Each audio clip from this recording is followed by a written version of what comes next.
start the Hi. so I can just see some people. Hey. We have some people arriving late today, um, but we'll be fine because we're recording. So um, Yeah, that is nice. it makes such a difference, because then when things pop up, it's not like the end of the world. Whereas, and I think we're all going to get fully spoiled now with this whole thing, like where all these online classes are like so easy to just like fully just almost experience them as though you were there, even if you're uh, running late and like you double book yourself. But I was even thinking like I could almost see doing like a hybrid class where I do record the things that I say in class, or where this is what I want to think. I'm thinking about doing this summer.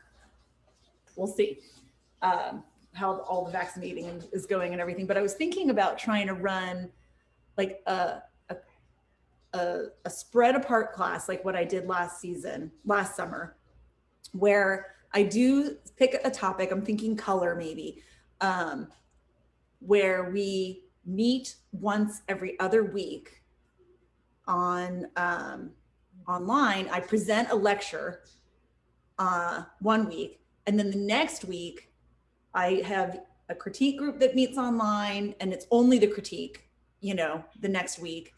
But I also have the people who are local who want to come and paint in person. They come one day that week and paint in person. So it's like becomes like a hybrid where information is presented online, and then there's this same kind of opportunity to have an assignment and a critique, but then I also have an in-person option. So I don't know. I'm toying with that idea. I'm happy to hear feedback. Would that be in Delaware? Yeah, I would be here at my house, because if it was a landscape class, I'd probably be willing to come down and meet people somewhere in Annapolis. But if it's color, I might want to set up still lifes in my yard. But I have a bathroom that's like really easy to close off from the rest of the house. So we would still be able to have people would be able to use the bathroom basically, which is I feel How far are you from the community college? About an hour? It's about an hour 15. Okay. Basically it's an hour. It's kind of like an hour from the Bay Bridge. So it depends on how far you are from the Bay Bridge. Okay, that helps. Well, if you do anything with color, count me in. I think that sounds fabulous. So. Yeah, because I'm that's kind of the one thing I touch on it a little bit, but I've not gone all in on color. I have a lot of exercises that I can have people do for learning color. But it's a big topic. And it's the weight of history, I feel is on me when I teach color, because I come from a color school, but I don't adhere to everything. I don't adhere to everything from the school that I came from, particularly in my own processes anymore. But so anyway, okay. Let's start with the slideshow. But I did last summer, when everything hit, I did a summer club. It was a still life club thing where we lectured one week, and then I did a demo only the other week, but it was meant to be like a paint along, but it turned into just me demoing. But I liked the slow pace of it. It was nice. Okay. Especially for summer teaching purposes. Okay. So this week, oh wait, I'm not sharing my screen. You can't see what I'm doing. Oh, that's classic. Would you guys like to see the slides, or do you just want to hear me describe everything? Like to know. Okay, so this week we're going to talk about surface, which is literally the brush strokes, the surface, actual tactile surface quality of the paint. And ends up being sort of very practical kind of slideshow in terms of how you actually work. And but it is, of course, highly dependent on who you are, how you use the surface of your paint. So this painting by Jennifer Paczynski is a great example of someone doing contemporary realism that is walking the tightrope between contemporary concepts around flatness and being sensitive to and aware of surface quality and wanting there to be a flatness or like an authenticity to the fact that this is not an illusion, this is paint, but also is creating illusion with skillful realist illusion making techniques. It's like, I kind of love this, that we have this option now, that we could go any direction or can walk the tightrope in between, be somewhere on the spectrum between those two ideas. And then, kind of that just makes me curious, what's going to be the next thing? Like, what's that third element, a whole other way of looking at things that, well, probably the concept of time, but I feel like video brings in the element of time, which is probably why you see so many concept pieces using video in museums. But I am interested in time in flat surface painting as well. But anyway, I digress. So this painting uses the surface quality of the paint to play with the flatness versus illusion.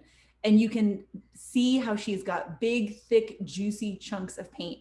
There are even right here drips of paint. And that's a very modern thing. There are even whole paintings that are just made out of paint dripping. And she's using everything. She's clearly used drippy paint. And then here is a moment of dry brushed paint. Can I make this zoom in even more? See this dry brush moment right here? So she's painted wet and wet. She's painted drip. She's looks to me like she put in a dark and then pulled the lights around, reserving the dark, which is a very traditional technique. So she's done, she's doing all the things. And it's a beautiful painting that I think is a great example of somebody's using a lot of the things that we're going to talk about today. So the first thing we'll talk about is smooth magic. And this is like way back in the more early days of painting, where it's all about illusion making. And they were looking for their paintings to mimic reality to the point of convincing people that it was reality. So they had very smooth mirror-like surfaces, and it was meant to hide the process of it being a painting and to instead convince someone that maybe they were looking into another room, or maybe they were looking through a pane of glass, or it was a mirror reflecting a scene that was inside the room. This is Garrett Hayda from 1646. I mean, this is an old painting, and look at how beautiful the illusions are, to this day. This painting is remaining effective. They're using perspective, he's using all the things, but this is going to be a smooth painting. And a thing to be aware of when you look at these old Bouguereau or these Dutch still life paintings, that they are even sanding the layers between the paint, that they would put down a layer and then let it dry and then sand it smooth, and then put down another layer and let it dry and sand it smooth. Like, they weren't just painting with thin paint and it ended up looking like a smooth mirror finish. It was, and depending on the artist, still there was variety through history of this, but depending on the artist, sometimes they were going really overtly for this mirror glass effect. I recently gave a talk for a museum about like the history of framing and design, and then it was also a practicum for emerging artists, talking about how to prepare their work and how to choose frames for their work. But I did a brief history on framing, and I pulled this slide in just this morning because I thought it would be of interest, that in the course of history, as frames also were kind of going through their evolution, starting as tabernacle, almost architectural pieces, and then becoming more portable things like they are today. A lot of times it used to be that the frame was made first and then the painting was painted into the frame. Like the frame might have actually been one whole, this could have been all one piece with this flat wood panel here. And then an artist would be commissioned at the end to come in and paint the image inside the frame. But I don't remember if this particular one is all connected like that with the flat panel, but you can easily see how as they were very interested in their new understanding of linear perspective, that the frame is meant to architecturally create a window so that you would be convinced that maybe you're walking past a doorway here and the perspective was oriented to the frame corners. And all of this molding is meant to enhance the illusion that that is what you're experiencing.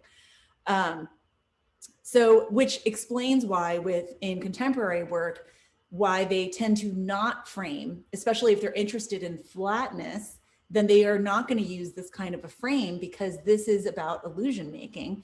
And contemporary flat painting is about acknowledging the flat surface of it. And so they tend to not frame, or they use a floater frame so that you can see the edge of the canvas and go, oh, look, it's a canvas. It's a flat canvas. I can see the whole thing. The curtain is lifted. There's no illusion happening. So I just thought that was another little element that I could bring into this particular talk. They did record it. So at some point I might be able to make that talk on framing available. So here is a particular technique. This is Michael Harding paints. There, a lot of paint manufacturers are actually excellent educators. Michael Harding paints is one, Gamblin paints are another, where they really know their stuff and they know their history. But this is a great little article that I found. Let me snag it and put it in the chat for you. But it's, hold on, I'm gonna have to pause for a moment to like orient myself to the chat. There it is. So this is a glazing technique where this is smooth painting process, but this is the technique that they would use. So they would paint a piece of drapery and they would paint it kind of flat, like they would be aware of where the folds were, but they were not really working the values so much. They were just making the shapes and the colors that they were interested in. And they would make notations about maybe where the folds are, but they're not actually starting with light and shade. They're actually starting with just local object shapes. Then they go in on top of that with glazes of transparent paint. And the transparent paint is only put in the areas where they want things to get darker. And the darker it is, the more paint has been glazed over that area. And so what's interesting about that is that it's almost the opposite of a lot of the processes that we're accustomed to today, where your first marks are setting up the dark in oil painting and separating light and shade from the very beginning. So they were not doing that. They just instead would glaze the darks in over top of a medium range painting. So that is, I think is this called the Northern method? You can see it. Yeah, this is the Northern tradition of glazing. But then another one that is a little bit, I think, more often used today is this idea of painting the 4 stages of Verdaccio, which is where you do an underpainting, like you tone your whole canvas, you do an underpainting. This is Adrian Gottlieb, and I found this little step-by-step on his website that I thought was really great, where you do this underdrawing here and you do make it very, precise. Then you go in and you paint like white chalk, but you're using white paint. Right? Doesn't it remind you of when you see people using pastel and they use a toned paper and then they use the charcoal for the darks and they use the white chalk for the lights, and then the tone of the paper gives them the middle value. This is a little bit like that, where the process is sort of handing you some of your aesthetics. So you paint with white paint here. This is immediately giving you a temperature shift already from the warm underpainting and now the cold chalky lights. Then you start to do a series of transparent glazes of paint. And there are even set formulas for you layer your cools and then your warms, and then where you put the cools and where you put the warms. And this is a long-term process. You paint this, it has to dry. You paint this, it has to dry. If you want that smooth magic mirror glass, you might sand it even in between. And then you end up with this. And what happens is you get this intense glow effect because of the transparency of the paint. And paint is really just particles suspended in actual oil paint. And so there is a stained glass effect that you can take advantage of by painting with transparent layers. So the idea is that all of this white here is setting up an opaque underpainting. And then when you do thin glazes of color on top of that, the light passes through the thin layer, the transparent layer of color, hits the white chalk, and then bounces back out through the transparent color and makes it glow a little bit. And I can remember going through museum tours and them talking about these kinds of things. And I always remember I was very skeptical. I was like, come on, you know, is it really that much? I'm like, it didn't look that glowy to me, you know, and everything, but I'm much more convinced of it now. And now I realize that these things maybe are not super obvious to the naked eye, and especially maybe not obvious to the eye of a viewer who doesn't understand the techniques. But I'll tell you what, this is setting up and organizing his values really well. And this glow effect is real, but I think we read it almost more subconsciously. The same way that we read micro expressions on people subconsciously, and we read that. We read perspective cues in our world subconsciously. There's so many things that we do subconsciously, and that's the whole reason for even optical illusions to be able to exist. And so these things that might not seem like they're so, you know, like the stained glass might seem, it's not so overt, but it does kind of hit you in the gut. It hits you in the subconscious. It's so showing it to you through the side door, and it does have an additional impact. So also this very strict process completely organizes your values for you, so that you really get this intense glow. So there is another kind of painting called trompe-l'oeil, which basically is French for fool the eye. And trompe-l'oeil painting is another kind of illusion painting, typically does use very thin, smooth surface painting. And the idea behind trompe-l'oeil is that it should be so illusionistic that you are, in fact, questioning if it's a painting and you think it might be real. And I have a friend, Eric Conklin, who was an amazing trompe-l'oeil painter, and he used to paint $100 bills and then frame them in the gallery. And people would literally be like scratching, like, is there really $100 bill just framed right here? Like some kind of modern art piece. But in fact, it was a painting. He tried $1 bills, but they didn't sell as well. People wanted to buy $100 bills. They didn't want to buy a $1 bill painting. But very often they use a very shallow depth of field. So they tend to, these trompe-l'oeil paintings tend to not paint deep perspective landscapes. They use shallow depth paintings, like a lot of times paper, broken glass, and things like that. But it's all about illusion, and then your process enhancing the illusion, the surface quality of the paint enhancing the illusion of reality. Now we're going to shift away from smooth painting and into chunky painting. Before I do, I want to set up the concepts by talking a little bit about sculpture. And bas-relief sculpture is a type of sculpture that sits a little bit in between painting and sculpture, because it definitely is using surface, but it's sculpting surface, but in a low relief. And what they do is they sculpt it, and then they might carve down, and they're taking advantage of the shadow and light effects on here to make it look more dimensional than it is. So all the coins that we carry around that have little sculpted faces on them, they are all bas-relief sculpture.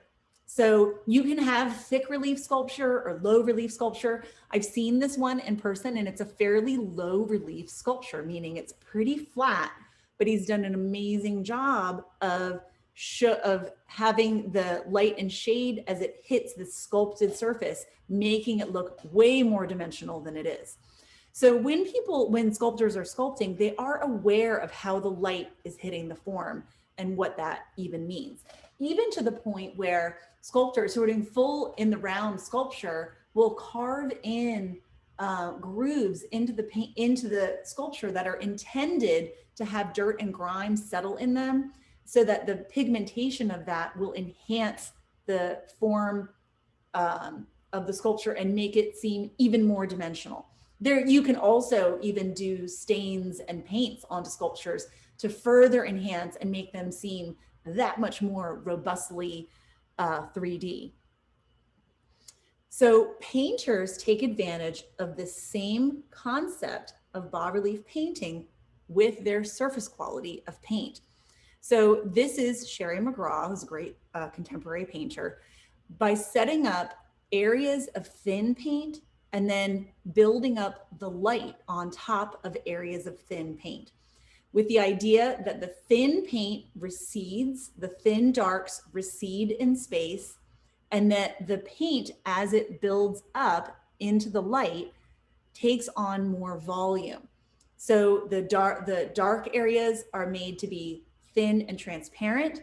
And then as the paint is getting more opaque and thicker, it is literally creating a bas-relief effect that enhances the illusion of reality. But what's interesting is that contemporary painters, they flirt with the flatness and the dimensionality of paint by leaving parts of the canvas fully exposed with no attempt to realism. It's just an abstract design. However, these rendered objects that are pulled out of that transparent are made to be even more dimensional in contrast, like a bas-relief painting. And it's shockingly effective, very traditional technique. But what I like to point out is that traditional techniques that were originally used for this kind of an aesthetic don't have to stay in that aesthetic. They can move forward, and the language and principles of how you use the paint can be used for any purpose at all. It is useful to know about them so that you can make your choices. Another person who used carving thick and thin, opaque and transparent layers of paint was Rembrandt. This is one of his really famous self-portraits. And when you examine it closely,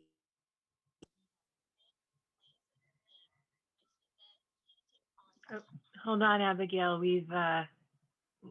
Abigail, can you hear me? We lost you for a second. Oh, you did? I just got a message saying You're that back now. I shifted my microphone. But what was the last thing I said? Oh, can you hear me now? Rembrandt, this is a close-up of Rembrandt. Yeah, we're at the close-up. So Rembrandt also used the thick and thin carving of paint layers, where he had thinner layers underneath. And then you can even see, especially right here, you can see how he painted the thick, warm, opaque colors that were lighter on top, and then built up even the highlights to a higher degree. See the globules of highlights? So it's like thin, medium, thicker, thicker, thickest. Although I think this was maybe the thickest. It's hard to say. But it's that shift in texture and the literal volume of the paint, giving that feeling of the light is coming at you, building up the form like a bas-relief sculpture. So this is something that I really enjoy using my work. I started out as a colorist where we just did sort of big flat blotches of opaque pigment that were just all put together, and then you build them all up at the same time and you end up with a fairly thickly surface paint all over. But when I discovered these other techniques that were from other types of traditions, I was very excited by it, not wanting to necessarily look like a traditional painter. I was interested in being a contemporary painter and holding on to the color tradition, but I'm using some of the principles. So I will intentionally carefully maintain thin washes of paint in my paintings. So this painting here, I'll give you the wide shot. This is from a previous lecture here, but you can see this is the whole painting here. And then this is an area that from the beginning, I had it down in a thin, transparent wash of brown, and I had to carefully cling to it, which is not easy to do. Like, you want to go over it, make adjustments. Sometimes the composition changes. And so if you want to take advantage of it, it does take a certain amount of intention to maintain it. But I think it does help to create a feeling of this being even more distant, because the paint is very built up over here and this is very thin. I did have like a critical moment at one point in the painting where I realized that I needed to make some changes in here, and I did have to go in and like add some paint to change something. And I was sweating bullets trying to make the change happen without losing my transparent layer. There's also some transparent layers happening in some of these darks, but they're not as easy to see over the zoom right here. But if you can see it over the zoom, you can see it even more in person. And then I recently did this series of paintings as a fundraiser for the Delaware Food Bank, and the portfolio is still up until the end of March, and then I'm going to take it down. This is one of the paintings that I did, and I pulled in this close-up for you. And right here is where I reserved some darks that are thin. So this is a transparent magenta, and this is only transparent magenta. No other color is happening in here. Where it's dark, it's thick transparent magenta. Where it's light, it's the canvas showing through. So this is thin paint and thick paint, just like that Northern tradition, right? But the idea was that I wanted it to, this is like where the paper comes off the onion a little bit, and then you're seeing into it, and it was a nice rich dark. And the onion skin is kind of translucent. So the light was glowing through it. And it was like using the paint that way made perfect sense in that moment. It was dark. It was, making it painting a transparent thing with transparent paint. It all was like really very fun. But I just thought it was a good example of what I'm talking about. Over here too, you can see that I kept the paint fairly thin and then slowly built up. So this whole thing was painted, and then I put down the purple and then layered the highlight on top of the purple. And you can, because I left the brush strokes present, you can literally see the process building up to this biggest highlight right there. So Gamblin has this great article that I'm going to copy and paste for you into the chat about what this all looks like and how it happens. And indirect painting is when you are using transparent paint versus opaque paint. And direct painting, this is language you might run into. Direct painting is primarily opaque painting. And he even had these illustrations. But I went ahead and made my own illustrations in my computer to try to make it a little even more clear. So this represents the canvas weave. Here are the ropes of canvas. Here is the painting ground, which would be like the gesso. And then here is the wash of tone, which would end up being like a fairly even layer, right? Then you would start in with your transparent glaze or the imprimatura. But you might start painting in with your transparents. Like I'll paint all of my darks in first with my transparent paints. So not black, because black is not one of the transparent paints, but I'll paint in with like an alizarin or a magenta, dioxazine violet, anything that, or the browns that are transparent. Then you build your next value up, like your midtones are now with opaque paints. Then you get your highlights, with big chunky paints like this. And then on top of that, you might even go back over with some glazing areas here, which is what this pink represents. So the light, if you leave an exposed area of transparent paint, might make its way all the way through to the white ground and then bounce back up, giving your stained glass effect. But in opaque painting, it only hits the surface of the opaque paint and bounces right back off. And so you get various, thick and thin layers of paint or opaque. So here's an opaque painting that was painted directly, like a lot of alla prima paintings where you just go at it with whatever paint. And so mostly it ends up being all opaque surface, and then it bounces and scatters off. As a side note, when you are varnishing your painting, you are actually adding yet another layer of glaze that smooths out the surface of the top surface. And more traditional painters who are interested in that smooth glass illusion tend to orient themselves to high gloss finish varnishes, and contemporary painters tend to go towards satin varnishes, matte varnishes, or no varnish because they don't want that smooth glass effect. And then just for kicks and giggles, here are some actual cross sections of paint surface, which is amazing. Here you see the ropes of paint, the ropes of canvas here, and then you can see they're out, giving the surface. You can even see the wiggle of it, right? This is actually a garden door. So this is the wood. And then here are all the different layers of paint on this one door built up over time, like sedimentary layers or something. So fascinating to even I just think it's fascinating to see this, like how the paint film is built up in layers, and how that is sometimes used by artists in different procedural traditions to create effects. Okay, so this is a good moment to take a break. If there are any questions, it's also a good time to ask questions about these ideas and techniques. And then after the break, we're going to go in and I'm going to talk about some practical things before we get into thick painting.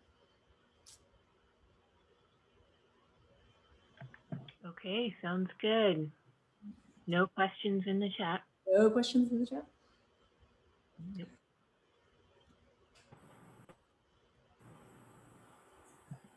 So let's see, it's 1:33. So that would give us, if we break for just like 5 minutes, then that puts us at like 1:38-ish. And then if anyone has questions that they're that come to them at any point, then you can always type them in. Oh, I see. Oh, does this apply to watercolor at all? Oh, well, in fact, it does, because in the world of watercolor, there is a thing called Chinese white, which is a gouache. And so watercolorists that are purists would say it's not really a watercolor if you use Chinese white. But when you do, you end up getting the same exact effect where you've got, because watercolor is all about transparency, right? So I don't have any examples of watercolor paintings in here, but I feel like I should take us off of the, but with watercolor, you do lay down these glazes and you're using the transparency of the paint like crazy in watercolor. And then if you add any kind of opaque white to it, it does create like an intense kind of volume, but that white will also reduce the stained glass look that watercolor has, because watercolor has that special glow quality for the same reason that glazed oil paints do. The light passes through, hits the paper, and comes back out, and it has its special thing. And watercolorists use this technique all the time, leaving bare areas of canvas intentionally and then building their illusion elsewhere, walking that line rather than feeling obliged to fill in every square inch with paint. I've never actually used gouache, but gouache is actually is basically the opaque version of watercolor, where I think almost all of the colors are opaque. So it would be interesting, and they're interchange, you can use them together. So it would be interesting to see someone really take advantage of the transparency of watercolor and the opaqueness of gouache. You could do the exact same sort of techniques. Pastel uses the same thing, where sometimes they'll, if you have like a broken, well, you know what, we'll talk about that a little bit more when I have some other optical effects things. But with pastel, even the layering can be used almost like glazes. Okay, good question. Thank you. Oh yeah, no, we'll be here to let people in. There's some people who are coming late too, so we're keeping a close eye on our wait room. Text Sarah if you have to go and come back in, or if you get booted from the meeting and you're logging back in and you feel like you're waiting too long. But we are keeping an eye on it. Yes, Okay, we so are let's, here.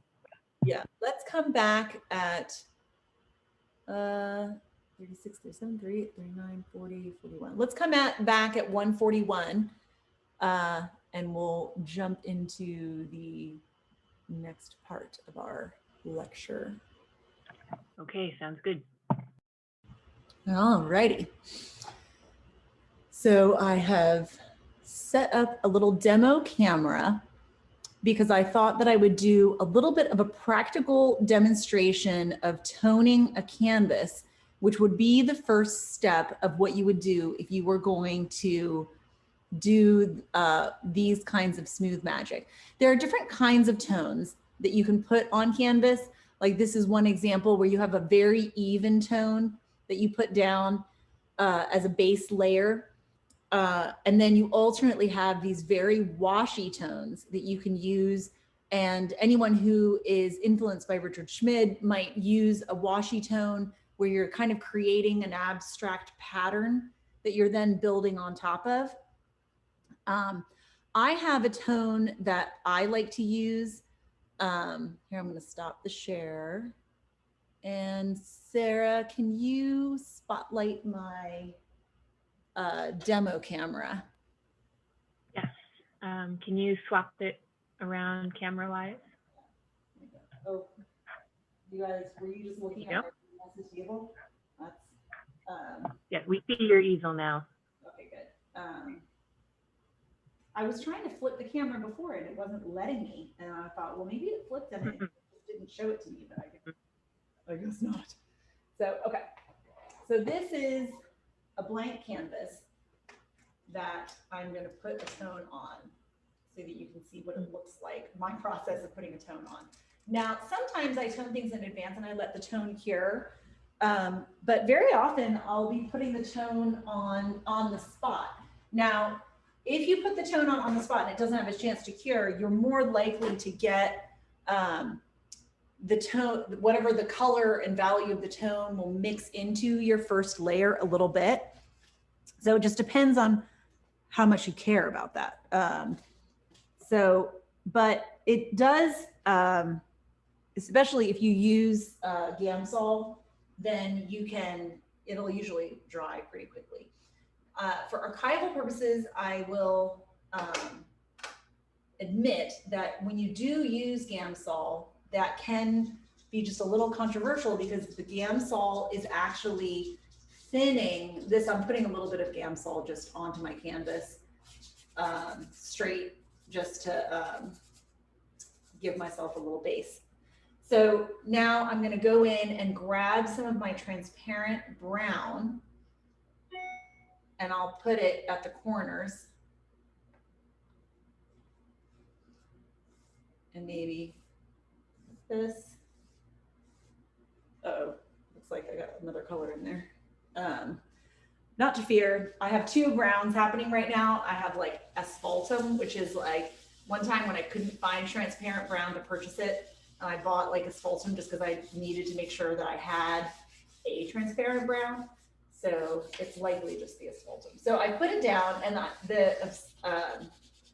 you can see how as I thin it by spreading it onto my canvas, it's getting lighter and how it went on really dark. It's one of the signs of a transparent color is that when it's put on thinly, it looks like a different color. And when you put it on dark, when you put it on thick, then it reads as a dark. Even to the point where some transparents, they almost look blackish on your palette, like when you squeeze them out of the tube. But then when you're really painting with them, you realize that they're a lot of times very chromatic staining colors. Now here I have to like take this away so that I can sneak into this spot. Now, one of the reasons that I do find myself liking putting a tone on a canvas is that oil paint changes a little bit as it dries. I think acrylic does too. All paint dries a slightly different color and value than it is when it's wet. One of the reasons to varnish is to get it to go back to looking like the original color that it was when you were painting. But when paint dries, oil paint, it shrinks a little bit. It shrinks back and retracts. So you might think that you've painted and really covered your surface, but then you come back after it's cured and it's retracted back, and now your previous layer. And if you don't have a tone, then it's actually the white of the canvas. So you can end up with all these like little weird white dots where the paint has retracted from around an area, and then you get the canvas showing through again. And so if that bothers you, then a tone is one of the solutions to that problem. But I find, especially as a colorist, that I don't enjoy having all one color temperature as my tone. So I just dipped this in, I dipped my paper towel into a little bit of my Gamsol. Here, I'm pull this over. I dipped it in, and then I'm grabbing a little bit of ultramarine blue and sticking it in here. And I like to do a two-tone where I do blue in the middle and brown on the outside. And I'm just rubbing it to be thin. And I don't mind mixing and giving like yet another, you know, like in between kind of weird green. That's fine. But I now have a conversation that I can get into between these color temperatures. It also, now I would do, this is my only sort of standard tone that I would do and repeat. I use it for still life, landscape, portrait, doesn't matter. I'm not trying to prepare the image right now, I'm preparing the canvas. But what it does do is it sets up a couple things. It gives me like more of a middle value. So if anything is showing through at the end, it'll show through here instead of being the white of the canvas. But it also sets up atmospheric perspective a little bit, because very often my most distant points are here. And then it sets up a vignetting around the edges. And sometimes I do even go in and I actually intentionally make my corners a slightly thicker, darker glaze to enhance that vignetting effect, just in general. And part of that is because a lot of times when I'm painting, I'm not as careful to really fill in the edges of the canvas. I tend to like live in this zone, but this gives me yet another layer of prevention of having white of the canvas showing through. So I'm not going to bother with this corner right now for just this example. But you see the effect that I'm creating like right out of the gate with just this kind of a tone. All right. That's interesting, Abigail. I have two questions for you. What are you using for your canvas? The canvas is a Raymar panel, which is basically canvas adhered to a rigid surface. And most of the painting that I do is on, here it looks like this on the back. Well, it's got a stamp from the plein air competition, but this is their logo. Can you guys see it? Is it like? Oh, no, it's not quite. Is it glaring too much? It's not focusing on it there. Trying to like let it sit. But Raymar is an art supply company, and so it's just canvas glued to a panel, and it's glued with archival glue. You can make your own canvases and it's less expensive, but it is labor intensive. If you're working small, I recommend using a panel because it is more archival to paint on panel than on stretch canvas. The reason I shift over to stretch canvas in the larger sizes is because of the weight of it, you know, and it's less expensive once you get bigger to just go with a stretched canvas. I have been experimenting though with these artifacts panels. I got a little sample pack and I do like them. This is a new hot trend where people are painting on, I think it's aluminum, but it's metal. Rigid core aluminum, and then they will sell it to you. This is a demo I did for a different still life class, where it's also just like Raymar, it's got a canvas adhered to it. And then I believe this one is just gesso right onto the metal that they have adhered it to. And these are great. I think they're slightly more archival, similar in cost, but maybe they could be a little bit more. Probably depends on how large of an order quantity you're doing. Artifacts sells them, and they're also big on education. The guy who owns Artifacts is related to the people who own Michael Harding paints. So they really just have a lot of materials understanding between them. Was there another question? Yes. Can you use mineral spirits? I'm guessing that was when you were wiping out. Yeah, mineral spirits and or Gamsol, maybe? that's essentially the same thing. Gamsol is a brand. So it's like sometimes it's called paint thinner, sometimes it's called OMS, which is odorless mineral spirits. What you don't, and sometimes it's called turpentine, but you really don't want to use actual turpentine. Actual turpentine is like really like toxic. This is also toxic. Like there's no way of getting around it. Just because it's odorless, it's somehow doesn't mean it's not toxic anymore. I can tone my canvas like this and not use any mineral spirits or Gamsol. Gamsol is like the Smurfs, where when the Smurfs talk, they're like, it's Smurfalicious. Come on, Smurfette, let's go get our Smurf table, and they add Smurf to everything. And that's how Gamblin brands all their products. They put a G in front of everything. So it's Gamsol. It's, it's kind of funny. But Gamsol really became the top, odorless mineral spirits that everyone uses, that is considered sort of, if you're going to use it, it's the most archival, the lowest toxicity possible. I do also use Gamblin's medium. I've tried going no medium, and I've tried going medium with no mineral spirits in it, but I really didn't like it. So I came back around to, I was using oleo gel, but now I'm using the Galkid gel, which is basically an alkyd gel, but with a G in front of it, for Galkid, G for Gamblin. So I'll use that sometimes, but I usually don't use it in my first layer. Okay, I'm going to demonstrate for you the technique of building the transparent versus opaque surfaces on a value sphere. Nice and quick. So, okay, so if I was going to do like a rounded form, like a value sphere, then the first thing I would do is I would paint in with just my transparent brown I'm going to use. The crescent shadow of the shadow on the sphere itself. And then I might also put down the cast shadow off of the sphere, and they make like an L shape, but I'm just being intentional about making this an ellipse on the ground plane. And then this is and so I go right up to where the shadow terminator is here with my transparent color. And I've got the beginnings of my value sphere.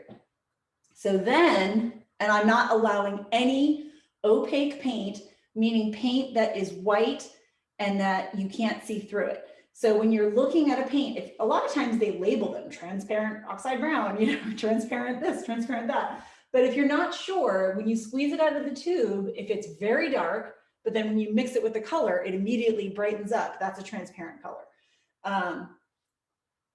So I'm careful in these darks to only use a transparent color. Now, once I'm past the shadow terminator, I might go in and pick out, let's see, I'll pull some of this orange, which is opaque and has white in it already. And I could even darken it a little bit with some of the brown. Hold on, I don't want to get my brown dirty by dipping into it too much with my brush. So I'm going to go after my knife. Knife is really good for being precise and clean with your colors. So I'm pulling my brown over here. I'm keeping it next door so that I can pull from this because this can get dirty and I don't care. So now I've got like my halftone. And when you're painting a value sphere, now my halftone can pull out of here. This is my halftone right up against my shadow terminator. Then I'm going to value up to this, which is the color that I already had on here. But I make sure that it's just a little bit of a lighter value than that other halftone. And I can build that up here. Then I can build the light even higher. I'm adding a little bit more white. Oh, thank you. I saw the note pop up. Okay, so you see now I've got like a band and a band. Now I'm building up another layer. Now you'll notice I'm doing the thicker paint now, and I just changed the way I held my brush. So rather than letting the brush go in and like scrub, see the brush bends and scrub is one way of putting paint on. And then going like this and I float paint on, that's a different story. So as I'm getting a little bit thicker here, I'm like floating the paint more carefully. Then I would mix my highlight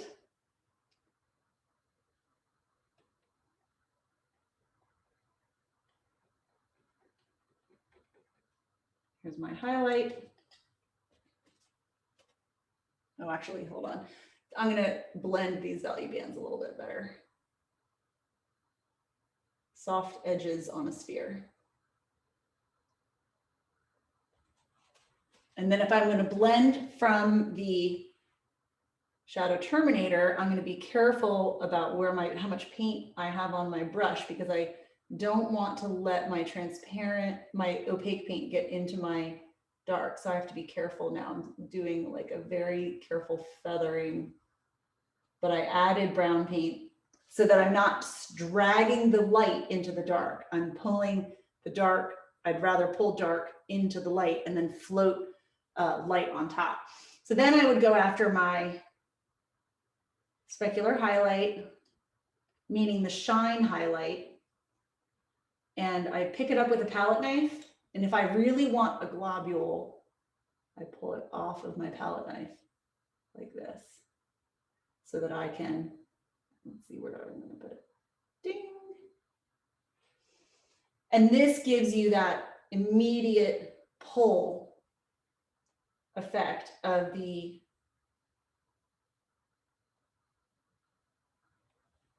values pulling up and the paint going from more transparent to more opaque and then building up. Okay, so then if I wanted to go after some reflected light over here, I could literally just pull it out with my paper towel and get a little bit of that glow effect without actually ever putting white paint over here. Can you see it? I feel like it's a really dark day. Here, I'm gonna move in. Yeah. It's so dark today, but I pulled out the reflected light by making the paint thinner. So then I've got my shadow terminator, and then building up the surface up to here. And then I want to just point out, because it's a good opportunity to do it, that when you put the shine on an object, it's tempting when you're making value bands on a given, especially on a simple object. The idea is, that you have the sphere and that you have these value bands that, build up to the light, so that you've got a band like this and then a band, like this, and that the next band is lighter. And it's tempting to believe that the highlight is going to be the center point of the tiniest band, right? It'll end up right there in the middle, but it doesn't, because the specular highlight, the shine, is not determined by its placement on the form. It's determined by where you, the viewer, are, where the light source is, and where the object, the plane of the object is, and the triangle that is made between them. So the specular highlight follows you. It's the shine, it's the moonlight on the water when you're driving, and the shine on the water is always coming towards you. No matter how fast you're driving, it's following you wherever you go. And it's because the specular highlight is a triangular orientation. So it can land in the center like this, but it more often does not. It more often lands, you know, off to the side. So it must be observed. So if I'm standing here and then, like, you know, another person in the class is 2 steps over, they're literally seeing a different placement of the shine than I am on the person. Any questions? No, I'm kind of doing some edge things, but I should step away from this and do the rest of the talk. I think I even skipped ahead and did a little bit of the talk when I was doing that demo, but that gives you a sense of what it looks like in a simple form rendering to use these principles. Okay. That was great, Abigail. Thank you. Thanks. Okay, so let me go back Really to, let me go back to the share. Like, I was weirdly out of breath. Why was I out of breath? I didn't like walk up any stairs. Because Okay. you're talking and moving and painting at the same time. Okay, so now we're going to go in and we're going to talk a little bit about impasto. And impasto is just a technical term for thick paint. But I'm still a little bit talking about glazing, because impasto can be used on its own and just be thick, juicy paint. But if you want to enhance the look of impasto, you can glaze a thin layer over it, just like this is Canson, which is, I usually think of as a paper company, but they have a great article, and where I got this picture that I'm going to also put in the chat. I'm really like bringing the resources this time with all these articles. If anyone cares to do the deep dive and read up on it. But you can see how when they glaze over the impasto, it settles into the grooves and enhances the look. Like, the brush strokes are even more overt once a glaze has been put over them. And so this reminds us of the thing I was talking about with sculptors, where they're enhancing the 3-dimensional effects by letting the grime go in, or even pigmenting their sculptures to be that way. And just like it's another callback to this method that we talked about earlier, where you can create some feelings of light and shade with glazing over existing things. So, but glazing is not only done with thin paint, and you can thin paint with your mineral spirits, but once you're building up layers beyond the bottom layer, you usually start using a medium like oil or the oleogel or the Galkid. And then you need to make sure that your top layers, that your bottom layers dry thin, that they dry quickly, and that your top layers dry slowly, because you don't want it to be like ice on a lake where there's wet moving underneath and rigid on top, and then you get cracks in the ice. So for, you know, archival oil paint building, you make sure that you have slow drying layers quick drying layers underneath, and then it dries slower and slower as you get to the top, which is why you add more and more oil or more and more slow drying mediums if you're going higher and higher. This that whole thing, it's called fat over lean, that you have to be aware of. Fear of doing that wrong prevented me from painting anything other than alla prima for probably like 10 years. Like, I was like, oh my goodness, I don't want to get that wrong. So I'm just not even going to deal with glazing. You know, like, I can't handle the pressure. You know, I'm just going to paint with paint, not worry about it. But now I'm more comfortable with it now, and knowing materials, and, you know, just having, you don't have to have like a real precise thing in general. It's more impactful if you're doing that thing where you're really letting things cure and then doing many, like 50 layers of glaze. One of the things that I like to do is I like to glaze over impasto within the life of a painting that is being painted all at once. So paint sets up pretty quickly. So really, even on day 2 or day 3, it will be rigid enough underneath that you can put wet paint on top. Now, if I want it to be very thin paint, yes, I have to go in with some medium, or I can just barely dry brush over the paint. So this is one of my paintings. Here's the whole painting down here. This was a plein air painting, an outdoor still life that I set up. And then here's a detail shot.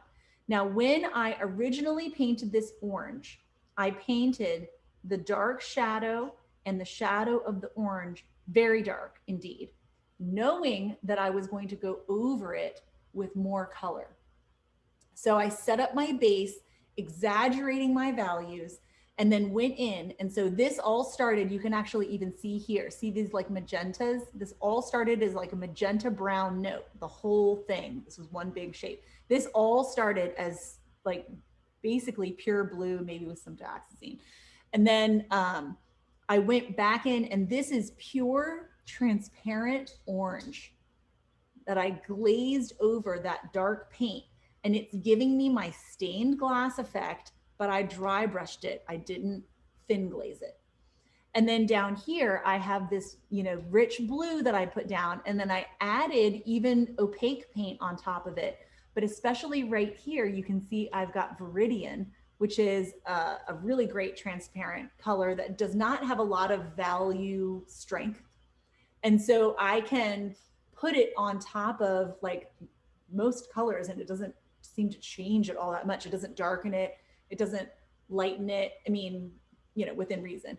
But I just hatched, you can see the hatch marks even, this Viridian in as a modification within the mass. Now over here, I had an old painting that I was painting on top of that literally had brush strokes where there were like the ridges left over from the actual trail of bristles.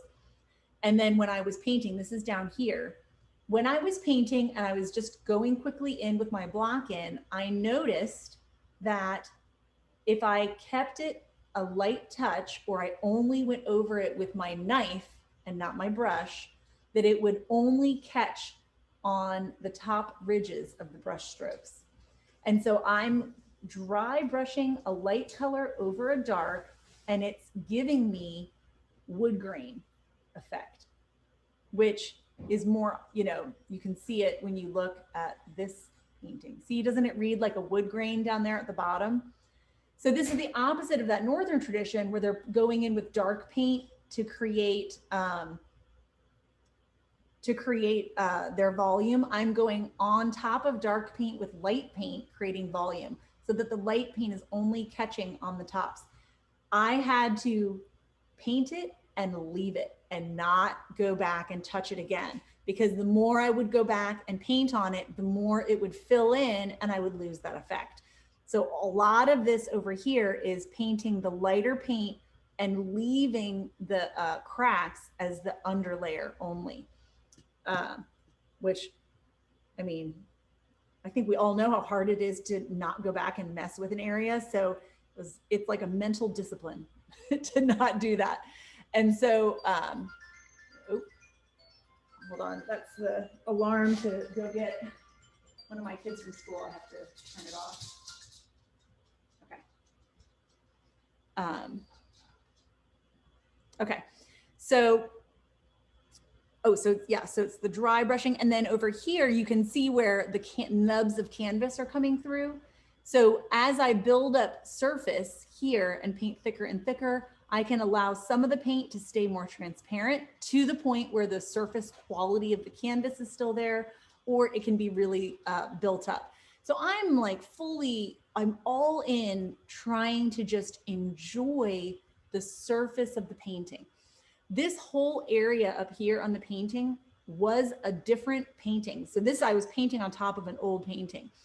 And all of this here, all of this was the old painting, never touched it.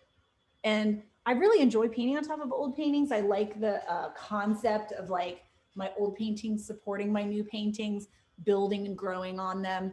And then even just sort of that secret idea of like, oh, there's a secret underneath. Now they can like take the x-rays of paintings and you can see the old paintings, because it's a really ancient thing to reuse canvas that way. And so then you see the under paintings, or you go, oh wow, there's 2 other paintings underneath this other painting. I did go in and I enhanced this little glow spot right here for compositional effect. But this is all the old painting, as is a lot of the darks down here. But it's a little bit of a back and forth. But it's using all of the layers. Okay. Now, then let's talk about impasto mark making. And it's all about control and abandon when you start talking about brush strokes. We are like on the full opposite end of the scale from this guy, right? Where brush strokes are hidden and it's all about illusion and it's about smooth mirror surface. Now we're in, when you're talking about impasto, you're talking about thick, chunky paint, like painting with icing is what it feels like. And so you're actually making texture with the paint.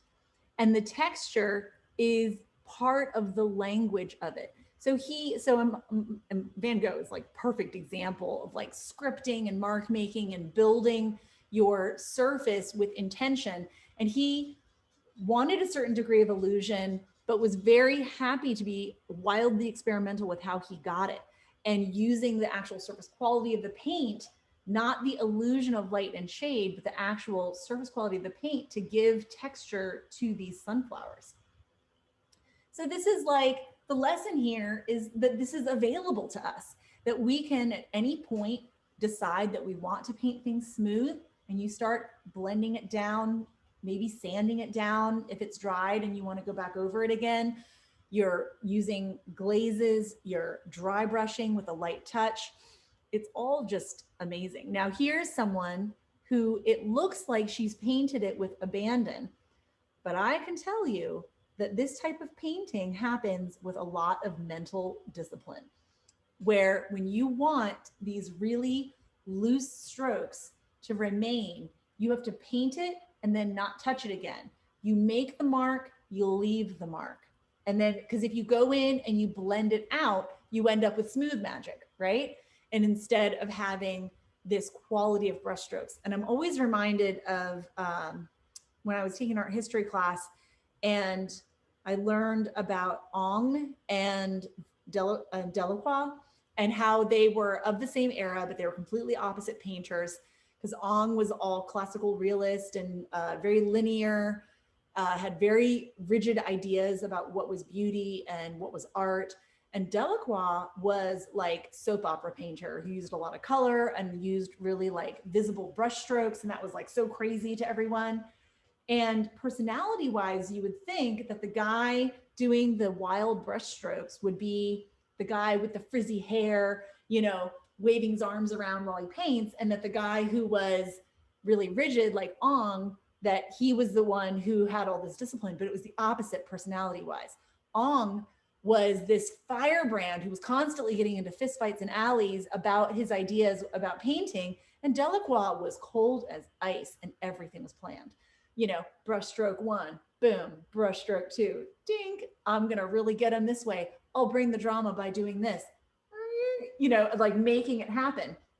And I was stunned when I learned that discrepancy in their personalities. But the longer you paint, the more you realize you can get a loose look by just painting very quickly, but then you often really just have a mess. But when the more you know, you might be painting, leaving the strokes visible, but you're actually doing it with a lot of control and attention and intention. So now I want to talk about the excitement part of mark making. And when I mean excitement, yes, mark making is exciting. Brush strokes are exciting. All these things are exciting, but it's literally optically exciting to our eyes to see broken color. And so this is the Impressionist tradition, where they were, rather than only looking to values and of all the similar colors, they were looking for the color optical experience, and quickly discovered that if you put one spot of color next to another spot of color, that the human eye and brain will mix it and show it as a different color. So you put the red, the green, the blue, oh my gosh, you put the yellow spot next to the blue spot, and then you look at it from a distance and it looks green. And it's like, oh my goodness, you know, but they took it all the way there, like with Seurat. And then here's Henry Henshey, who taught a lot of the people that I studied with in the color school. And he is using this broken color optics all over, not just these surfaces, but also the ground plane surface. And it's basically taking two colors that are of very similar or exactly the same value, that are different temperatures, either wildly different or slightly different, and letting them sit next to each other so that your eye will mix it. It is exciting to your brain, and your brain will light up. It mixes it just like the way that we do when we look at all of reality, and it creates an added engagement into the painting. And this is a pretty good example of Impressionist painting, where we think of Impressionist painting as high key and very sweet and very lovely, with outdoor high key light effects and sort of pastel colors. Although weirdly, these most of the time Impressionist paintings are actually very dark. They're painted with value compression, but they tend to actually be very darkly painted so that you can get the full chroma out of all of the paintings. Because if you paint everything very pale, then it doesn't read as actually very colorful. But here is John Redmond, a contemporary. And when I look at this, I think, oh, well, look, he's using broken color, but he's using a full value scale. He's got all the darks, all the lights. He's using very traditional realist techniques. He's using thick and thin.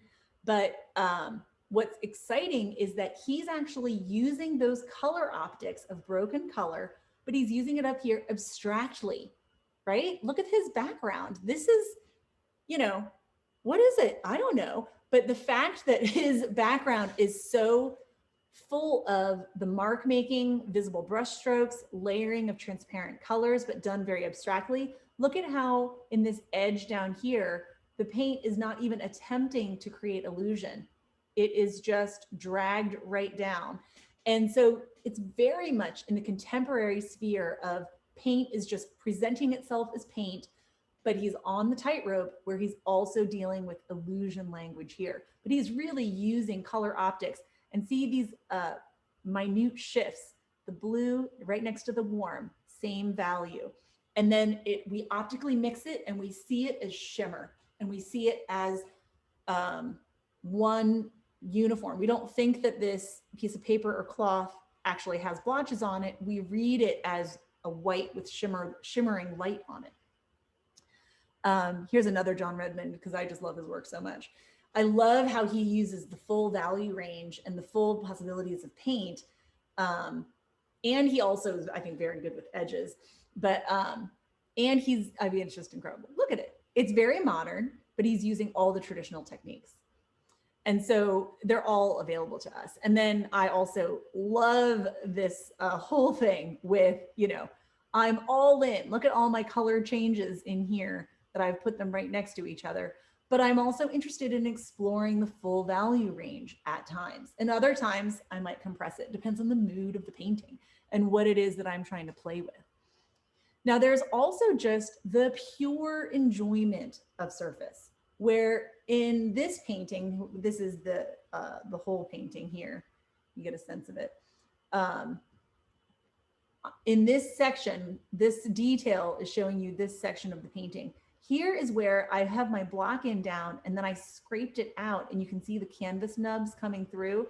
And then this is like a little wet dot of yellow that I put down, but I did not fully render this area, but I enjoyed having thin, even canvas exposed thin next to thick, wet next to dry brush. All of the language of paint is available at any point. And for me, in this area where everything was not meant to be as rendered and developed, and I wanted it to stay more abstract, that part of the painting was a great place to just truly, really go wild with all of the different possibilities of what the surface of the paint can be. So I have another part of the demo that I wanted to do. Let me go back to it. I wanted to show you doing rubbing a transparent color over a dry part of a painting. And I wanted to talk just a little bit about the optical color mixing and demonstrate it for you. So I'm going to stop the share, and Sarah, can you go back to highlighting the demo camera? Yes, there you go. And Abigail, just so you know, it's about 2:20 right now. Oh wait, 2:20. And how late did we go? We go from 1 to 3. Oh, so I have like a half an hour. Okay, well, let's see how far we can get here. Okay, so here I have, this is my painting that I have been using to demonstrate these things in the different classes. Hold on, let me take this away.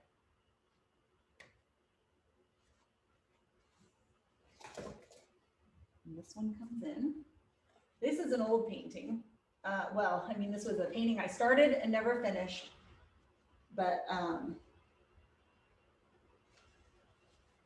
it was flowers, but it wasn't going to happen. So I've been using it to demonstrate things. So what I can do is, like right here, you can see where I have this pink. I'll get my camera to be even closer since it's a dark day.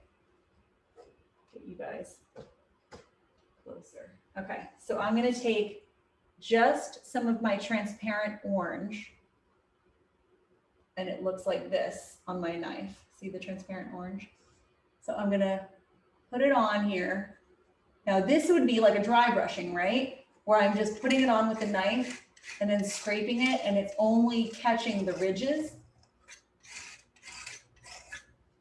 Or I can go at it with my paper towel,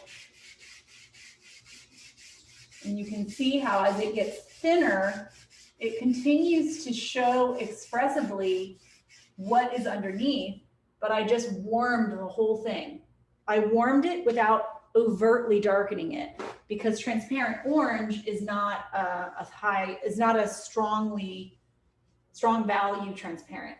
Now, when you use a strong value transparent, like say purple, which reads blackish when it's thick, if you want it to be a lighter color, you have to be very, very judicious with how much paint you allow to get on there.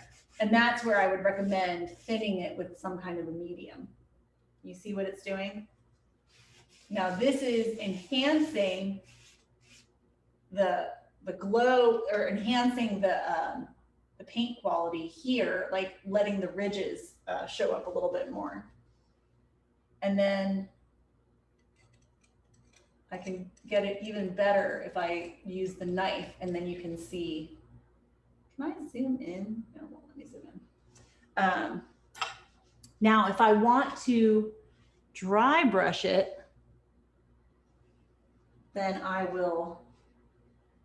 can pick up some paint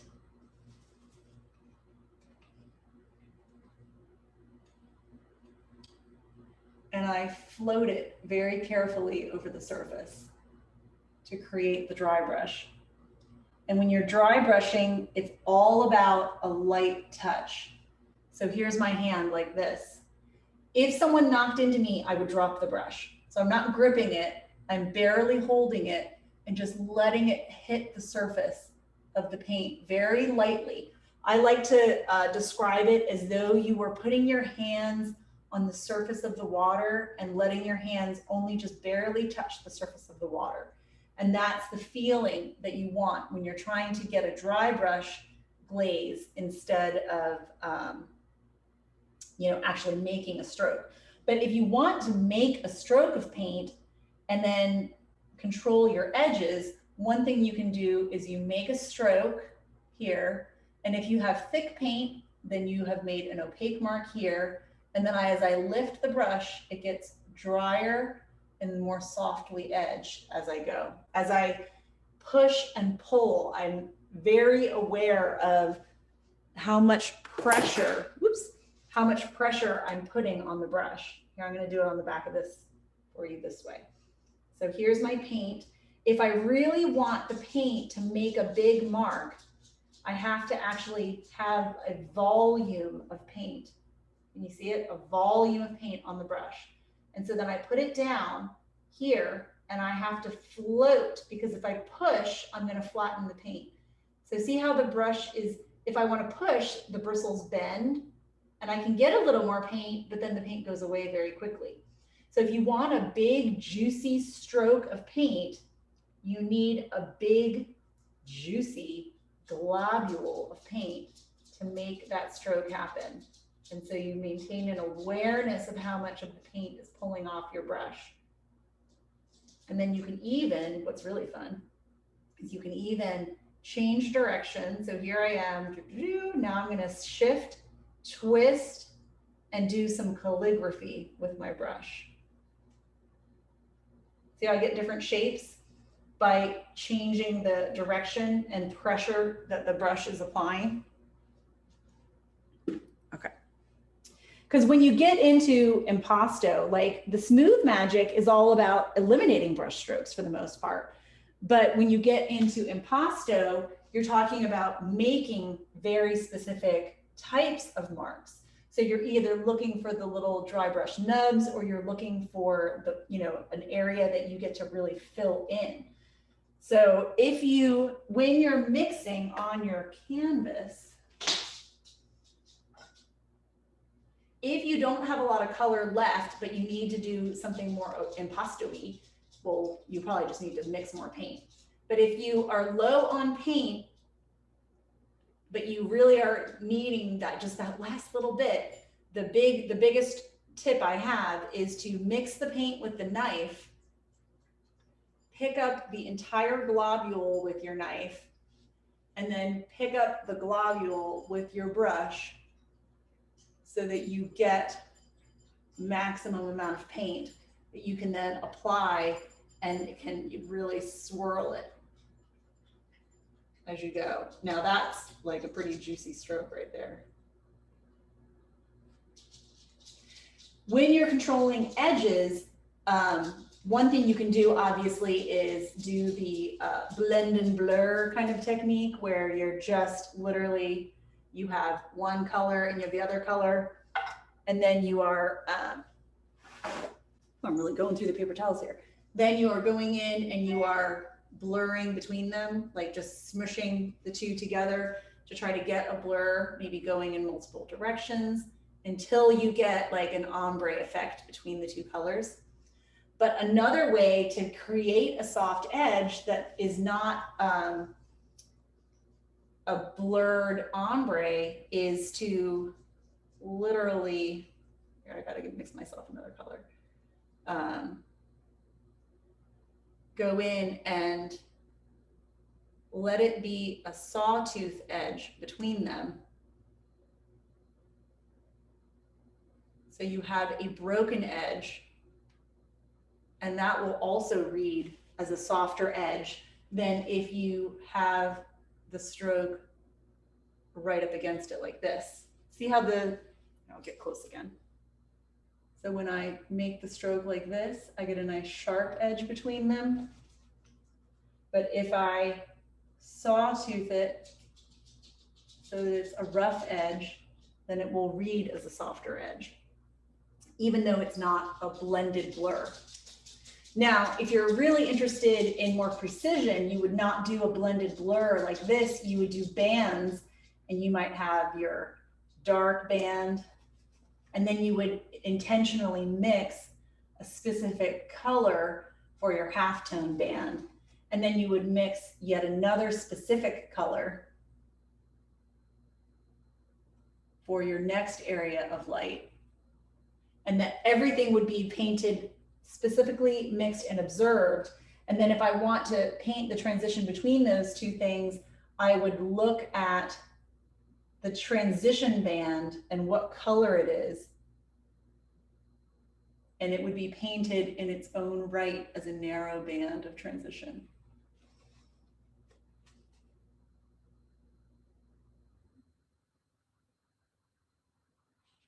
So I can actually make a blended transition with actual mixed colors every time and never blending at all.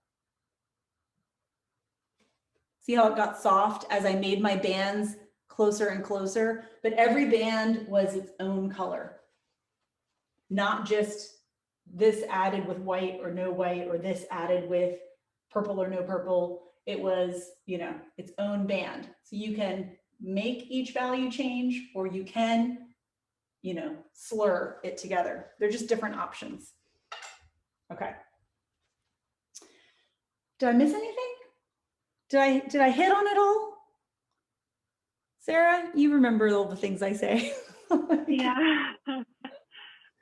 Oh my I'm trying to goodness. just give all the practical things about mark making and surface that I tend to use. Oh, also, if you want a lot of impasto with not have to use a lot of paint, a palette knife will give you a look of impasto very readily with very little paint. Whereas with the brush, you have to really have volumes of paint and a very light touch with brushes in order to get the brush strokes to really sit up and have their own kind of bas relief volume. That would be my other tip.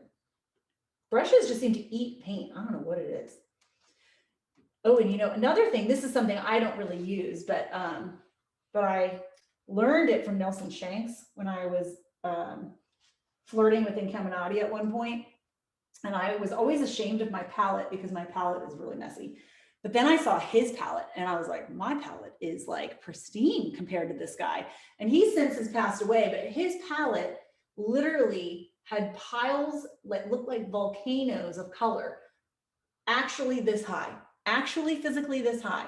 And it was all dried paint on the outside, and he would put the wet paint inside the volcano and then he would dip into it. But what he liked to do, and this guy's a high finish realist painter. You can look him up, Nelson Shanks, who's founded Incaminati. But he would use the dried nerdly paint. So see this, I'm gonna take this off for a second.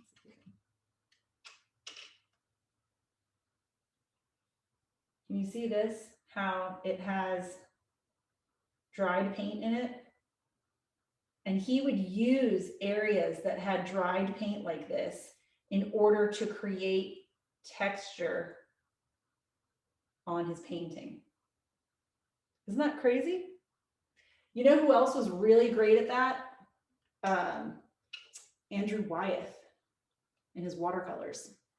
So he looks like someone who did a lot of real finish and maybe appears to be a fairly traditional painter. But when you see his paintings in real life, you can literally see spots where he would pick up dirt and rub it on the paper. It's like very, very wild and free. So, okay. Well, if there are no other questions, I just gave just a snippet more of technical information about mark making and ways of manipulating the paint. All very hard won knowledge, by the way. Like, this stuff did not all come to me fully formed. My knowledge of painting and paint did not spring fully formed from my thigh. Like it really had to evolve over time, because there's so much, I mean, there's so many different types of paint, schools of painting, and there's so much to know. You can only absorb so much, but it's good to know that it's all out there to explore. And so you pick and choose what you're interested in the moment, and you grab it and you play with it. And the key is really, I think, the key is to not let yourself get overwhelmed by how much there is to know, but be excited by how much there is to know. And just take notice of when you see someone doing something that you think looks great and you want a piece of it, and then you research the techniques that they use and try to understand the principles, you know, take a workshop from them or go quiz someone who took a workshop from them. And you try it, you like all the way try it. And then the first time it'll be really awkward. And then the second time it'll be possibly less awkward. I don't know, but by the 10th time you try it, you'll be starting to glean a little bit of an understanding. And you be able to start using it more fluidly. Okay, so I'm trying to set this up so you guys can see. Now as I'm making this particular painting, I have in mind on purpose that this is my transparent dark that I am reserving as best I can. And the rest of the painting, I'm very happy to let it build up in its surface. And then I'll end up going over this. So any questions so far? Do we need to take a break or should I just,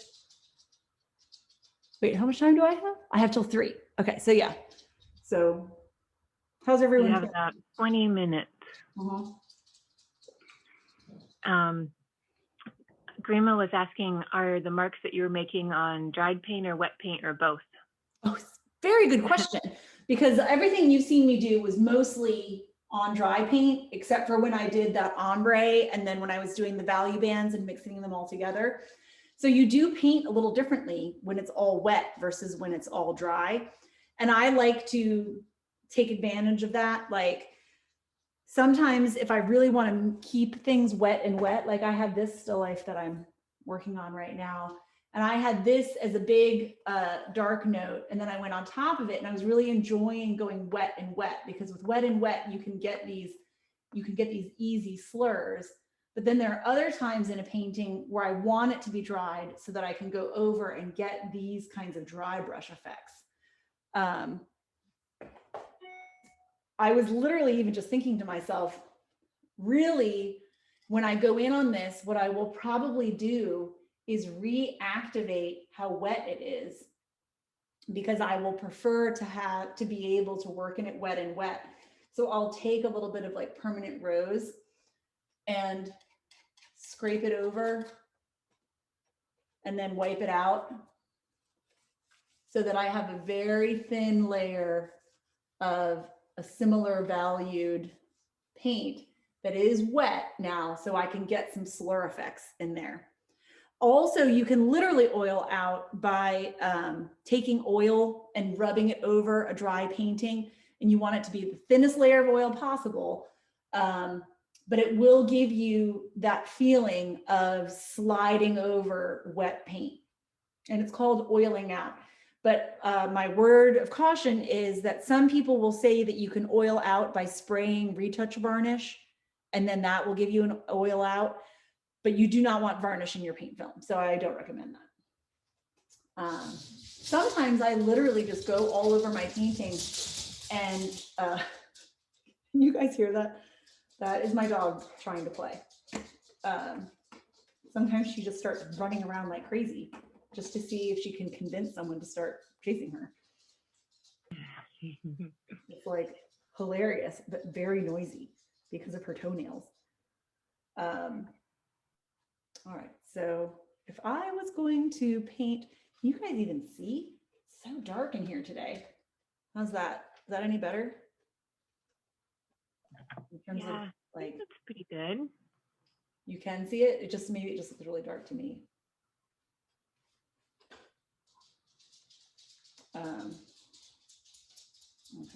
Okay, I have to get my head into the painting again by just looking at it.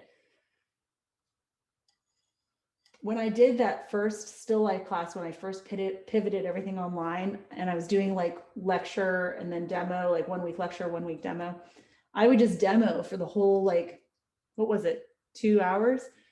And so I was able to more paint like exactly how I actually paint, which is a lot of doing what I'm doing right now. when I'm coming back to a painting that I haven't worked on, then I will just look at it for a while and get my head back into the painting. It's kind of a different day. So some of these colors and values are a little bit different than what they were. It's warmer. Very often on cloudy days like this, everything's a little warmer because that blue sky is not able to cast that blue influence onto everything. But this relationship is staying very true. But this is much warmer, way warmer, shockingly warmer. Okay. So another thing that I will do to get my head back in the game when I'm painting is that I will pre-mix some colors for myself. Not really like an overt mix all of my colors before I start, like literally mix my values, halftones, and that I know there are people that do that and teach that, and I probably should try that out at some point. But I will sometimes just go around my palette and in order to get oriented to painting again, I will mix all of my colors with a little bit of white, and it reminds me of my colors. As I mix them with white, it reminds me of their color temperature directions and how they change, you know, when they go up in key. It also gives me generally the beginnings of a value string of each color if I end up needing it. And I usually end up using it one way or the other. If not on this painting, then on the next painting. I'm kind of doing that right now because I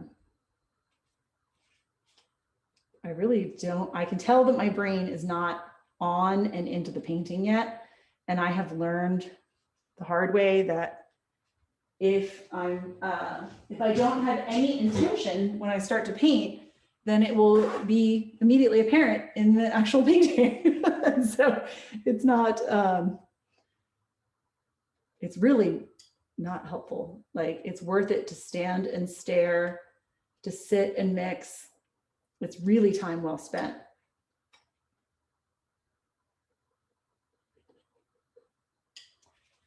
And it's weirdly soothing. I find this part, I don't find laying the paint out from the tube very soothing, but I find mixing it pretty soothing. That really helped me. Okay. All right, so I'm definitely reserving this. I'm letting this build up, and I even let it be thick from the beginning. Now I need to, what's fascinating to me is that this is all the green cabinet right here, but the color of this right now is almost the same as this, which is white paper in shadow. When I look over at the scene, let me see if I can get my palette knife to point at it for you in the scene. This spot that I'm pointing at in the scene is reading the exact same color and value as this spot right there, this like band, even though one is a green cabinet and the other one is a piece of white paper. And I love it. And I'm gonna go with it. So I'm gonna shift this, and I'm really just using, now I am using my asphaltum brown because I pulled it out because I couldn't find my transparent brown. So I have two browns on my palette right now. Full disclosure, two browns happening on the palette.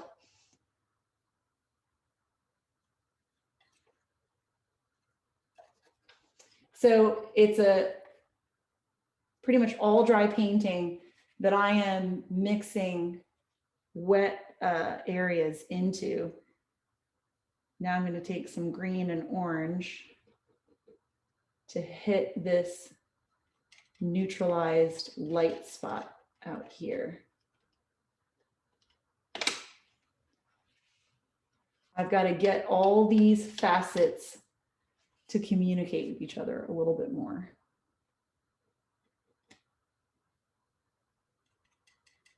In their relationships.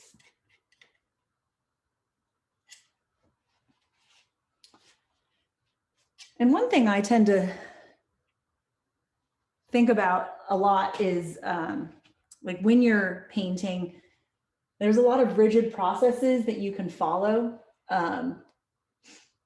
different exercises or even different schools of thought about how to paint. And I think that it is useful to learn those things and to be rigid in temporary stints.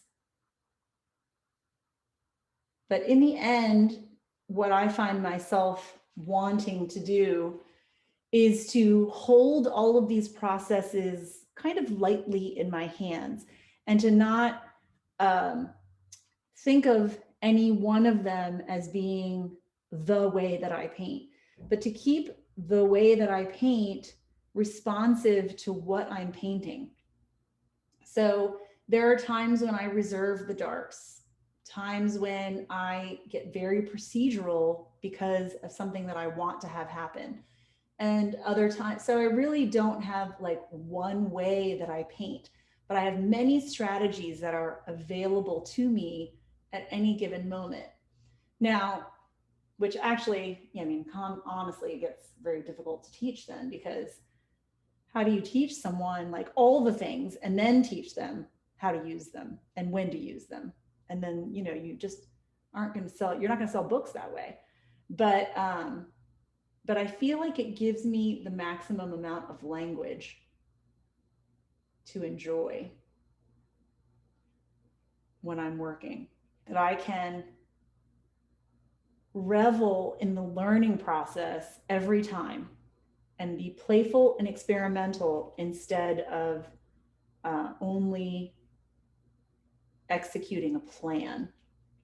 But there are times when I'm in a learning mode when I would just execute a plan intentionally. And I do that as a regular practice when I work, where I will designate a painting that I'm going to practice this or learn that.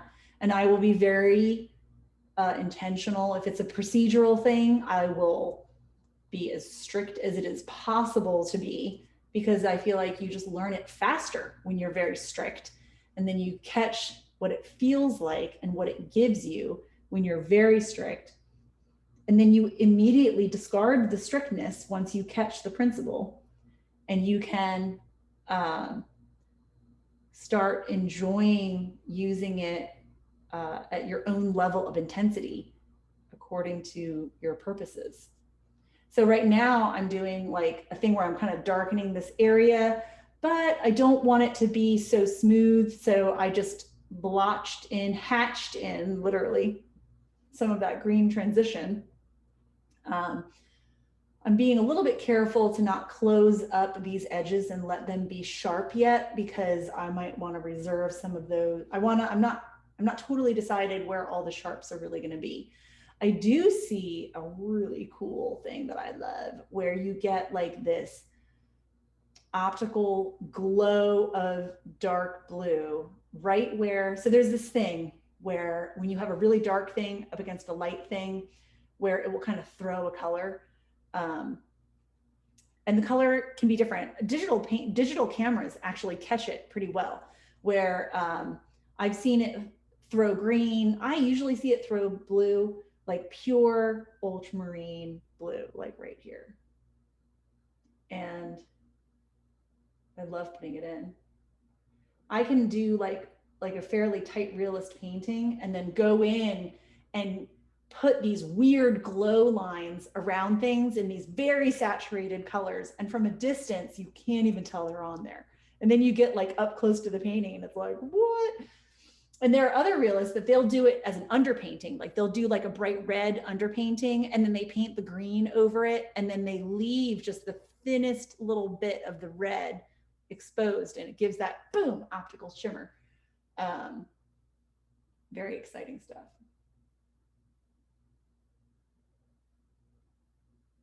I shouldn't be talking about that. That's really not what this particular class is about, but I can't help it because I love it. I just can't seem to stop myself from going off topic. It all like relates, you know, all of the still life relates to landscape. Landscape relates to the figure. Color relates to value.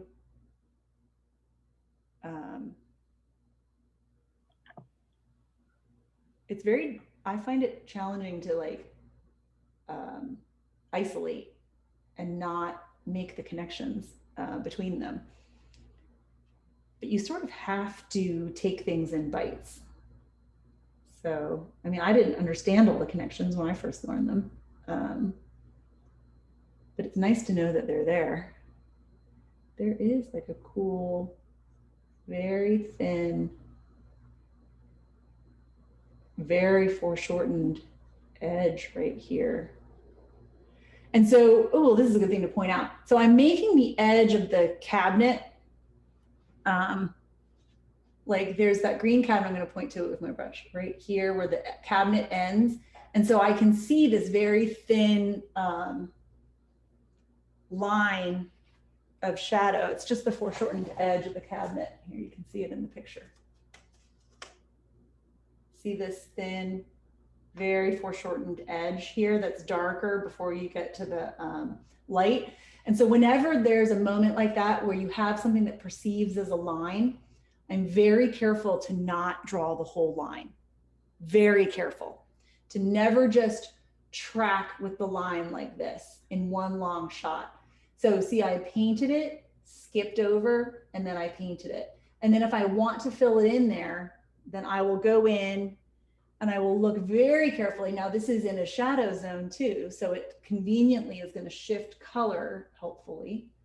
So I will snag that color shift. And now as I go in to fill in that line, I'm going to go this way.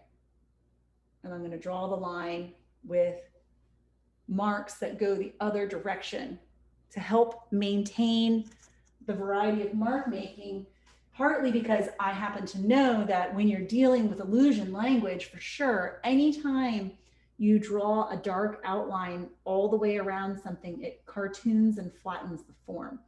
So I have learned to be very careful and to always be like super on the lookout for any moment where you can do a thing called passage, where you break a perceived boundary that would have existed between things with and make it all one mass. I think I talked about that already in this class.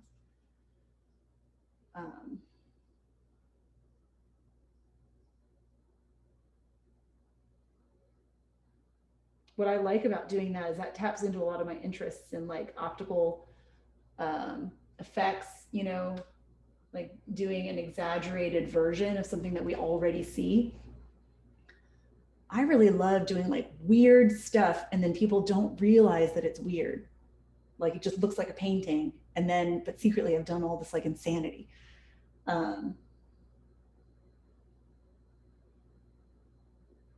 Okay, now I'm looking at, when you get a cast shadow, you get the cast shadow and then you also get like this weird like extra shadow that comes off of it, like it's called the penumbra. And it's its own color. It's almost like the halftone of the shadow or something. But it's really because the light is able to leak around an object. Light is able to bend and leak around the object. It's one of the ways in which light acts like a particle.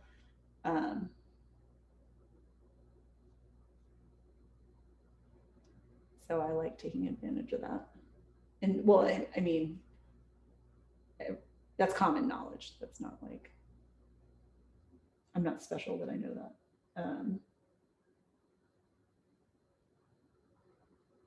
What's interesting to me, very interesting to me, is all the colors in the shadow are so crazy.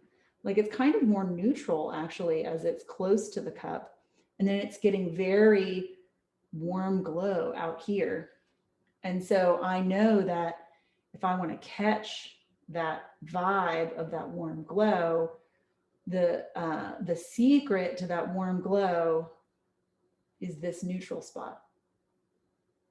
Because I can't make it super colorful because I need to maintain my super colors for over here.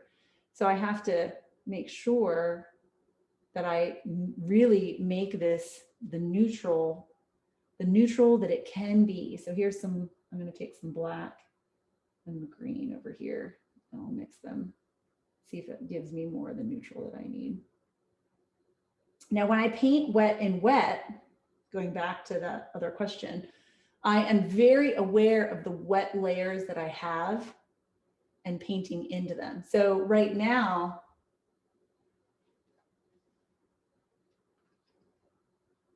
I'm painting in here.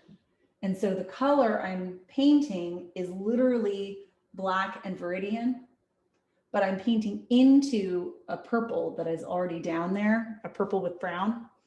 And so I'm dotting it in like this. I'm not slurring it in, I'm dotting it in. I dot it in as my tester because I'm like, oh, like, what do I think? Like, are these gonna mix well? Because I can let them optically mix for me without committing and it's more easily scraped out. But then I can also just choose to blend them together. Once I see that they're a similar value match, which is what I need, and that they're gonna do what I want them to do. So now I can go in and make them the shape that I want them to be and mixing them together. But I really had options there, didn't I? Like I could have left them broken and I could mix them together. And that's part of the design of the painting. Where am I going to have the stuff be broken? Where am I going to have it all slurred together? Very fun decisions to make. Sometimes it's helpful if you're unfamiliar with making those kinds of plans to literally write it down. Like kind of think about what the language of paint is. Like, what is the light? What is the lightest light? What is the darkest dark? And on a little piece of paper, you like make a note. The lightest light is this spot. You know, you just kind of say it to yourself. Claim it. You know, this is the lightest spot. This is the darkest spot. This is the bluest. This is the orangest. This is the most neutral spot. And then this is going to be my sharpest edge. And then this is this place where I'm going to like obliterate all concept of an edge. And so if you can like name your plan and be very rigid with your plan, it can help you hold on to it. And then when you're getting more comfortable, you can just kind of be fluid making plans as you go, depending on what your intent is. Abigail, that is almost time. Okay. I'm very happy to answer any questions right now. I don't feel like I'm totally on topic with the surface. I'm just sort of talking about what I'm doing as I paint. But you can see that this, the way that I develop a painting is not necessarily fast forward, like quick, you know, lay it all down. I can paint quick, lay it all down, but when I'm really painting, I'm kind of slow. And I don't fill every hole immediately, like completely get rid of all of the white, you know. I used to, but not anymore. There's lots to think about and do at every step. And I like to keep the painting open to those ideas. Like this, I'm letting this stay open because that's the highlight, and that's really approximating the value of the highlight anyway. So wouldn't it be cool if by the end of the painting, I never even had to paint the highlight, right? And the highlight was just literally my first note of the cabinet. And then like from a distance, people would be like, this is me like casting some vision for myself. People go, oh, what a gorgeous painting of a cup. And then when they get up close, they're like, what? She didn't even paint that highlight. That's my grand vision for all of my paintings, for them to read and resonate like at a gut level as like an optical human experience. Like a human experience is completely reflected, but then when you get up to it, it's like, you know, it's like everything just looks crazy up close, and you're like, where did that even come from? But it all like comes together from a distance. That's what Monet and all the Impressionists, they were able to do that. Okay. Now there is a thing where there's a browning happening right here, but I'm going to wet it with some purple. And then I'm gonna sneak in, this might be too dark. So I've got my transparent brown, but I think it's gonna be too dark. It's gonna make it super blackish. So instead I'm gonna go with my transparent orange, and that'll like warm it.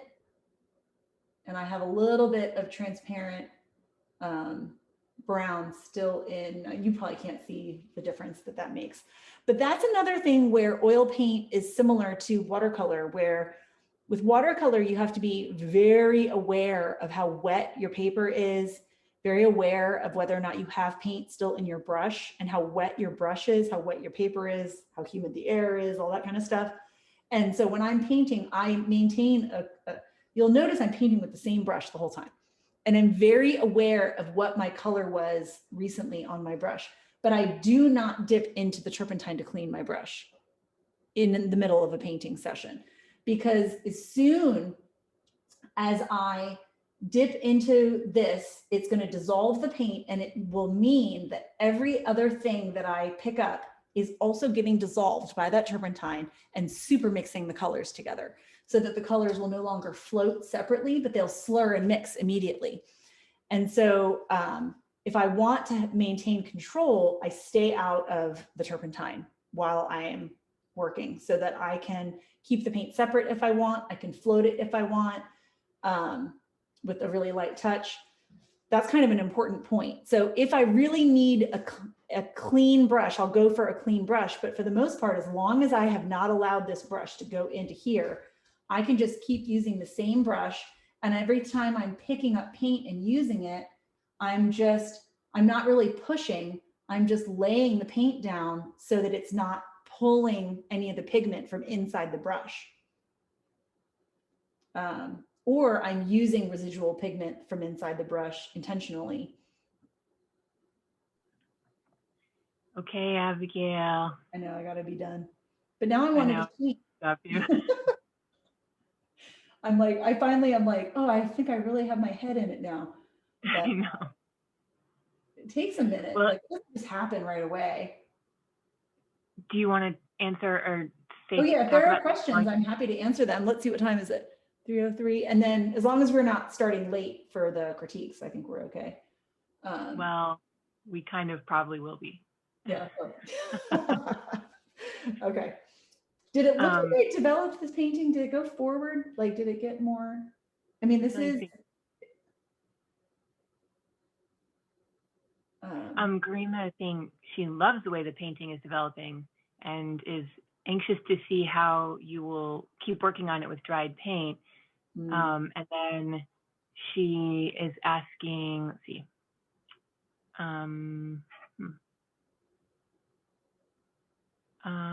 Asking if you can talk about painting in this way, taking time for the paint to dry in between and still do half alla prima. Oh yeah, yeah. You can paint like alla prima in spots, you know, and then like this is the still life that I had set up. And so so you're seeing this is my demo, right? Here's the painting. This cup was painted alla prima. So in the original still life, that I'm not totally decided if this still life is done, but I do kind of like it. But that's an alla prima one. And you can see some of the same color choices, you know, and the transparency in here. So we'll see. But I didn't do the same thing with the open spot because it was done alla prima. And this open spot here evolved because it's a demo that's ending up drying for like a full week before I go in. It's changing the approaches that I'm putting to it. I'm not even sure if I'll end up putting the handle on the demo. Maybe I will, but and maybe just let it be a bowl. But we'll see how it goes. Like I'm open to having a handle. Yeah, it's when you let go of the object and you just paint the shapes, it kind of opens up a whole world of possibilities for enjoyment and takes away some of the tension. Okay, so we should stop and then we'll shift gears into, and I'm gonna put a cap on my Gamsol, so it's not going into the air. Thanks for watching. Okay, so let's take a break. We'll come, like the critique groups start at 3:15. So, oh, the scripting word, I think someone's asking about that. Yeah, scripting, okay. Yeah, it's just like another way of describing mark making, I think, but it's mark making that's not necessarily describing form. It's mark making that's like for its own right, decoratively. Okay. All right, so I'm gonna take a break. I think I have a couple of images that I need to double check that I've got them in. So I'll see some of you next week and some of you in, 9 minutes or so. So, all right, bye. Great. Thank you, Abigail. Oh, here, I'll go to my take a break slide. Oh my goodness, wait a minute. I totally forgot to give you the assignment. What am I doing?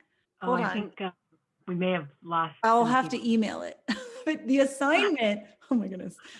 I can't believe I almost forgot to give the assignment. The assignment is to make a painting with an intentional variety of mark making strokes. So this is not intended to be a finished painting. It's meant to be like a block in or like a sketch. So don't like stress about making a finished painting. And you literally count the strokes, 1, 2, 3. And so when you're making a mark, as long as your paintbrush is touching the surface of the canvas, it's still one stroke. So this is about finding that variety. So this painting here was when I was doing that rigid exercise. Well, it's supposed to, the exercise that's out there in the world to do is making a painting in 100 strokes. And I was going to do that. And then I realized I couldn't keep track to 100. It was too overwhelming. And for me, I couldn't get past 16 before I lost count. So I found it easier to set up a still life. And these are multiple bottles. The tone of your canvas is your first stroke. Okay. Then you go in and you can make your darks as your second stroke.